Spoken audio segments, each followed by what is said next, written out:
contre Madiambal Diagne. Il n'a pas déféré la convocation, il a quitté les territoires en empruntant des contorsions. ñu réussir entre-temps jàpp jabar ji jàpp doom ji. mais ñoom ñëpp aux yeux de la loi c'est des co-inculpés. te genre dossier yoo xamante ne tey jii dafa am kenn koo xam ne dafa rëcc pour que tey jii procédure bi nekk une procédure sincère day nekk lu compliqué lu jafe mooy dossier 125 milliards yi impliqué Amadou Sall mooy dossier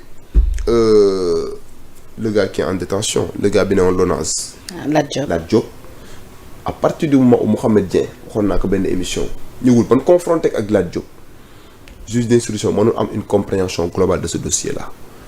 mënuma concevoir nga jàpp nit muy réclamer haut et fort que man ki tax ngeen jàpp ma andil leen ma ko parce que man ak moom danoo war a confronté wu te loolu c'est une revendication légitime ay avocat am di seen dernière conférence de presse wax nañ ko kooku tant que andiwoo ko ba mu confronté ak Lat Diop mënoo am une compréhension globale du dossier moo tax ñoom foofu lañ sukkandiku pour déglu Lat Diop dañ ko waroon bàyyi mu génn voilà de la même situation dossier bi nga xam ne dafa impliqué Amadou Sall tant que Amadou Sall la ñëwul ba nga confronté avec des autres que inculpés ñoom kase boo yemee boo sukkandikoo ci seen déposition leen lay wax dossier bi moo am benn sincérité loolu moo tax présentement nii daal réduction des comptes bi erreur yi ci jot a am mooy le fait en tout cas que les autorités n'ont pas été vigilantes ba yenn autorités yu bari yoo xamante ne tey jii nii waruñu woon a nangu ñu génn territoire sénégalais ils ont réussi à quitter le territoire léegi réussir ba quitter territoire bi day écorner la sincérité des enquêtes day écorner la sincérité de l'instruction parce que da ngay am une compréhension par rapport à une partie mais pour que nga am une compréhension par rapport à tout le dossier day nekk loo xam ne lu compliqué d'accord d'autant plus que le juge d'instruction en la matière moom dafa nekk un magistrat enquêteur boo xamante ne nii day bëgg képp koo xamante ne ni am nga benn degré d'implication par rapport au dossier nga ñëw mu def la confrontation et de cette confrontation là jaillira la lumière mais bu fekkente ne par exemple à la place de la confrontation da ngay am la version des uns mais ñi si des daw nan dina nekk leen loo xam ne lu compliqué léegi Pape Amadou beneen mbir compte tenu du fait que ne citoyen bi dañ ko soxla pour entendre ko ci benn dossier wuy siwul après ñu tere ko mu génn dëkk bi mu jaar utiliser yeneen moyen ba génn li nga xamante ni moo di dëkk bi tey ji lan moo ci topp léegi nag la conséquence logique mooy bu fekkente ne par exemple phase bi ñu war a demaat ci procédure bi mooy li ma la wax il va falloir impérativement que Sénégal lance ay mandat d'arrêt c'est la seule solution te mandat d'arrêt yooyu noonu boo ko lancé da nga koy lancé en vain parce que ñun fi jotagul la lancer ay mandat d'arrêt yëpp la France n'a pas daigné en tout cas répondre à l'appel de la justice. te nee nañ ay mandat d'arrêt international dafay laaj tamit ay fonds yu takku. voilà parce que mandat d'arrêt international parfois même day nécessité waale des commissions rogatoires internationales nga yebal ay nit pour ñu dem xoolal la ci yenn banques yi entre autres gis nañ ni mu amee woon ci kaw Karim Wade Sénégal ñàkk na ci xaalis bu bari et en vain léegi nag. dafa am benn forme de chantage benn boo xam ne dafa am entre ces relations entre la France et le Sénégal. France ak Sénégal mënuma concevoir ñu am benn convention d'entraide judiciaire ba pare. article 98 de la constitution du Sénégal day wax ne les conventions régulièrement ratifiées en tout cas day am benn exécution boo xam ne dafa war a am entre ñaari états yi de telle sorte que bu benn état bi refusé na du exécuter beneen état bi am na possibilité mu refuser na du exécuter tey à partir du moment où France ak Sénégal am na benn convention bu leen lié la France n'est pas prête pour respecter les termes de la convention parce que à chaque fois que ñu lancé benn mandat d'arrêt pour rapatrier benn autorité boo xam ne dafa nekk en fuite dafa nekk en cabale da ngay constater la France elle refuse systématiquement d'opérer de ce point de vue là le Sénégal doit prendre ses responsabilités de telle sorte que lépp loo xam ne France bëggate na ko ci ñun mu bañ ko am c'est ce qu'on appelle en droit l'exception d'une exécution donc de ce point de vue là bu fekkente ne ça bon lancer mandat d'arrêt et pourquoi ñoom ñëpp les anciens dignitaires de la paix choisir la France comme destination à chaque fois que ñoom ñu nekk en fuite loolu day nekk leen na loo xam ne lu tey xel la est-ce que ce n'est pas la France qui est derrière en tout cas pour protéger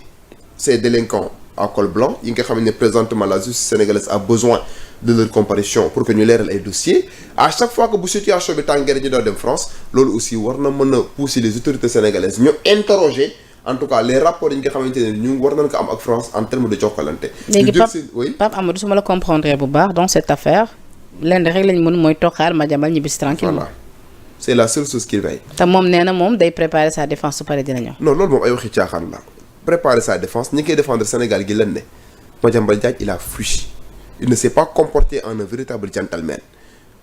donc mënoo nekk ci dëkk di wax lu la neex di def lu la neex justice sénégalaise soxla la nga daw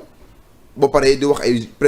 préparer sa défense. Quelle défense? Ok, avocat yi la war a défendre ñu ngi Sénégal. Il fallait affronter la justice pénale jël say avocat dem wuy ji bu dee par exemple tu es blanc comme neige comme on a l'habitude de le dire justice dina ko déterminer mais dans ce dossier la peine dinaa la defal benn révélation de Madiambal Diagne li tax mu daw moo ko xam bu ñëwee il ne peut pas justifier ces 21 milliards là et il ne peut pas justifier la qualité bi nga xamante ne tey jii nii moom moo ko war a permettre moom mu jokkalante ci marché état mënul justifier qualité boobu noonu parce que c'est un simple journaliste boo xamante ne tey jii xamewuñ que en tout cas benn posture en tout cas d'apporteur d'affaires bu ko war a mën a permettre ñuy tudd une somme aussi exorbitante. En tout cas nee nañu Royal Air Maroc 578 AT 578 la jaaree foofee ca Banjul Casablanca Maroko mi ngi nii daal détail yaa ngi nii ni ki démb ci jeudi bi 25 septembre à 2h25 mu waroon yegg Maroc ni ki 6h18 en tout cas ci xibaar yi nga xamante ni gis nañ ko. Voilà. Donc, de ce qui témoigne encore une fois de plus que c'est vraiment regrettable pour le Sénégal. Mais nag je crois que autorité bu fekkee jëluñu seen mesure. mais kon su fekkee da nga wax léegi nii que lu ni mel jàpp nga ni du ko mën a prouver kon est-ce que grand Madiambal moom daa ñëwaat. Ah bu ñëwee Sénégal moom il sera dans l'incapacité notoire de prouver non seulement la somme. waaye tamit dafa xam mais de prouver sa qualité. oui. d'apporteur d'affaires. est-ce que aussi dawul quelque part parce que xam na ni nguur bi mu jàkkaarloo du leen may dara et que ñoom tamit ko jekkoo duñ ko may dara. mais nag dossier bi mu dem pour jàmbaar dawul uti doole pour se préparer. dossier bi je pense pas que on peut déceler ou bien on peut tenter même d'imaginer mu am benn connotation wala benn coloration politique en quelque sorte parce que. ndax mën nañ ko bañ dëgg-dëgg. ñi fi nekk ñëpp ñi fi rapport épinglé yëpp c'est des rapports de la CENTIF. benn rapport nga ci gis mu am ay problème dinañ ci ñëw tout à l'heure muy la situation de Mansour Faye et tey ci suba lay door a comprendre ne bu fekkente ne situation Mansour Faye noonu la demee Mansour Faye dañ ko tooñ après dinañ ci ñëw. ñu ngi ciy ñëw léegi mais laataa loolu Pape Amadou fi may daanelee ci la cas Madiambal ndax tey ji ab journaliste bu nekkoon greffier war a mun a am ay marché pour mun a tabax ay prison. ce n'est pas possible moo tax ma ne la Madiambal Diagne sera dans l'incapacité notoire de prouver la qualité bi nga xam ne ni moom la joxe pour s'autoproclamer apporteur d'affaires ce n'est pas possible. ñan ñoo war a mun a am maqaamay tabax ay kaso kon. mais le ministère de la justice bu dee dafa war a am marché boo xam ne ci wàllum construction de prison la mais moom mooy la tutelle en la matière moom moo am dayooy jël marché yooyu noonu jokkalante marché yooyu noonu pour tabax ay prison pourquoi maintenant choisir la personne de Madiambal Diagne. c'est ce qui est un peu bizarre. bu dee moom am na partenaire yi am na link bi. partenaire waaw même tey jii boo amee link bi. même tey jii boo amee link bi mën nga def link bi après yow ak link bi boo leen demee ngeen xool loo leen di gérer parce que c'est dans le monde des affaires mais somme yi ñu wax dafa transiter ci compte am c'est ce qui pose problème Penda xam nga tey nga am sa link de l'extérieur nga mettre ko en relation avec les pouvoirs publics kenn interdiru ko. nga gis benn partenaire koo xam ne war na mën a jàppale Sénégal war na mën a travailler ak Sénégal nga mettre ko en relation ak Sénégal kenn terew ko après yow looy séq ak moom ci suuf ngeen séq ak les dessous de table et autres mais quant à des sommes yoo xamante ne nii c'est des deniers qui appartiennent à tous ñuy constater ne mi ngi transiter say comptes ba ñu ciy tudd ay sociétés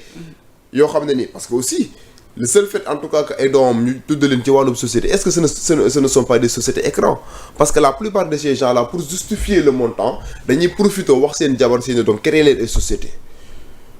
donc bu ñu tuddee doomam ci wàllum société yu ñu doon créer là ça pose problème moo tax ma ne la bu ñu demee ba ci biir pour que Madiambal Diagne puisse avoir des arguments de droit pour se tirer d'affaire c'est extrêmement compliqué et c'est ce qui justifie en tout cas cette fuite bi nga xam ne ni constaté. reste aussi à préciser que ni il bénéficie toujours d'une présomption d'innocence. oui gis naa ko mel ni Babacar Ba bu forum du juge di insister tout le temps là-dessus dañ ko di fàttali nit yi parce que bëri na ci cas yi ngay gis ba ci dans l'affaire Wally ñu bëri dañu jàpp ni c'est parce que puisqu'il a cautionné rek c'est parce que dafa remboursé li nga xamante ni moo di somme bi alors que ba tey l'enquête suit son cours. oui mais aussi am nga la présomption d'innocence man je fais partie des juristes yi nga xamante ne ni c'est un principe bu ma respecté la. parce que tant que nit ki condamné wuñ ko ba voie de recours yëpp jeex qui est présumé innocent waxuma sax loolu mais ñun ñi nga xamante ne ay pénalistes lañ dañuy wax ne même en flagrant délit la personne bi nga xamante ne il a été prise en flagrant délit il est présumé innocent ay boo gisoo boo filmé woon nit muy rey nit c'est aux yeux de la loi il est présumé innocent parce que présomption d'innocence ça ne s'apprécie pas à l'acte ça s'apprécie à la décision de condamnation et à l'écoulement et à l'épuisement des voies de recours ci côté boobu noonu mais am na ci ay dossiers yoo xamante ne nii di nga respecter le principe de la présomption d'innocence mais il suffit juste d'avoir les éléments ou bien certains éléments du dossier pour comprendre que tey jii pour que la personne bi nga xam ne moom lañ ci topp am véritablement les moyens pour se tirer d'affaire day nekk leen loo xam ne lu compliqué la doon d'autant plus que par rapport au cas Wally bi muy wax même bu fekkente ne la consignation bi nga xamante ne def na ko pour se tirer d'affaire n'est pas un aveu de culpabilité mais ce n'est pas aussi un aveu d'innocence des deux choses c'est pas parce que cautionné nga boo cautionné ça veut pas dire que tu es coupable mais ça veut pas aussi dire que tu es innocent parce que la caution c'est juste une garantie pour contenir la détention provisoire au cours de l'instruction préparatoire si le juge d'instruction estime en tout cas que les faits pour lesquels tu as été inculpé sont complexes et nécessitent nga dem procès day jël ordonnance de renvoi nga dem procès bu constaté ne par exemple nécessité wul nga dem procès mu jël ordonnance de non-lieu. D'accord alors ci beneen cas la ñuy dugg à rappeler que yéen a ngi suivre seen émission de la semaine ñu ci ànd ak ki nga xamante ne Pape Amadou Mbaye juriste Pape Amadou le cas Mansour Faye tey jii nu ñu mën a yeewoon ni rek dégg Mansour Faye bàyyi nañ ko après des concertations lu nu mel. après des contestations sérieuses oui lu nu mel ban c'est-à-dire lu ñu def ba egsi ci fii ci wàllub li nga xamante ni moom moo di yoon. waaw xam nga Penda par rapport au dossier Mansour Faye man tey ci suba gi laay door a am une compréhension globale si li nga xam ne moom moo motivé en tout cas sa libération parce que depuis fort longtemps il a été traîné dans la boue wax Mansour Faye force Covid démb bi nga xamante ne tey jii le juge d'instruction bi exercer ses attributions au niveau de la haute cour de justice entendre nag audition interroger nag après interrogation ñu ne ñu il a dû bénéficier en tout cas d'une mesure d'élargissement assortie du port du bracelet électronique ñu ne lan moo tax ñu ne parce que le rapport de la Cour des comptes bi nga xam ne moom moo épinglé woon Mansour Faye am na ci benn somme boo xamante ne tey jii nii ci somme yi ñu ko impliqué bi ñu koy jël dañ kaa jël sur la base d'un arrêté ministériel caduc et c'est extrêmement grave Penda d'un arrêté ministériel caduc ça veut dire que là la Cour des comptes même bu fekkente ne mi ngi def un travail très remarquable sur le dossier Mansour Faye la Cour des comptes a manqué à son obligation de vigilance et quand je dis que la Cour des comptes a manqué à son obligation de vigilance mooy comment on peut. mais nee nañ tamit la Cour ci rapport am mosul wax ni que dañoo war a poursuivre Mansour Faye. non la Cour des comptes amul pouvoir juridictionnel du ma sa wax nañ poursuivre. léegi nag par contre li mu waxoon mooy dañoo war a gëstu li nga xamante ni moo di gestion. d'âge bi voilà loolu laa la wax. c'est-à-dire rapport du demander à ce que ñu poursuivre rapport day constater ay irrégularités ay transactions suspectes et frauduleuses. jox justice moom mooy def ay qualification justice moo naan man kat rapport bi nga ma indi lii ak lii kat su ma ko gisee blanchiment de capitaux la lii ak lii en droit moom lañ tuddee association de malfaiteurs